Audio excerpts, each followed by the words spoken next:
তো জানি বুন্ডি, এই ছেলেটা কে হয় তোমার? আমার বয়ফ্রেন্ড, মানে আমি বিয়ে করছি। বিয়ে করছো? আচ্ছা, তুমি ওরা পছন্দ করো, ভালোবাসো। তোমার বাবাকে?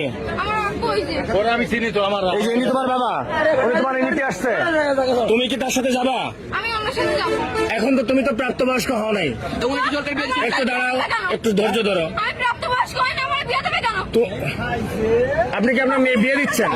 আমি বিয়ে দেওয়ার দিকে আমি ছেলেও আছে, বিয়ে না বসবে থাকবে আমার বাড়ি থাকবে। যাবো। তুমি কি ওর সাথে যাবা? এখন তুমি তো প্রাপ্তবয়স্ক হও নাই। আমি ওর আব্বুর সাথে কথা বলছি। ও নাম্বার আমি তুমি ওর কপালে সিঁদুর দেওয়া আছে। না আমি ওর আরে মুসলমান, মুসলমান। মেয়ে দিচ্ছিলাম, তাই মনে লাগছে। তোমার বাসা কোথায়? তোমরা নিতে আসছো? এরা যদি এখন তোমার মায়েরা পুলিশে দেয়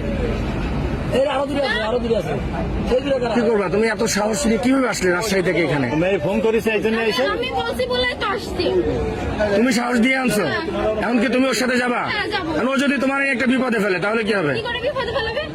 মনে করো যে একটা বিপদে ফেললো, ও তোমার একটা বিপদে ফেললো। আমার আব্বু বলছে আমি যদি চলে যাইতে চাই আমাকে চলে যাইতে বলছে। তুমি আর গায়ে হাত দেবো না, আমি যা বলছি আমি আর দেবো না।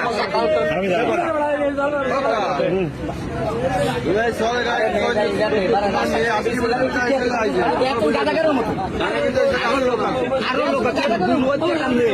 হিন্দু মেয়ে এর গুরু আছে, আমি আপনাদের সেই মায়ের আমি আটকাই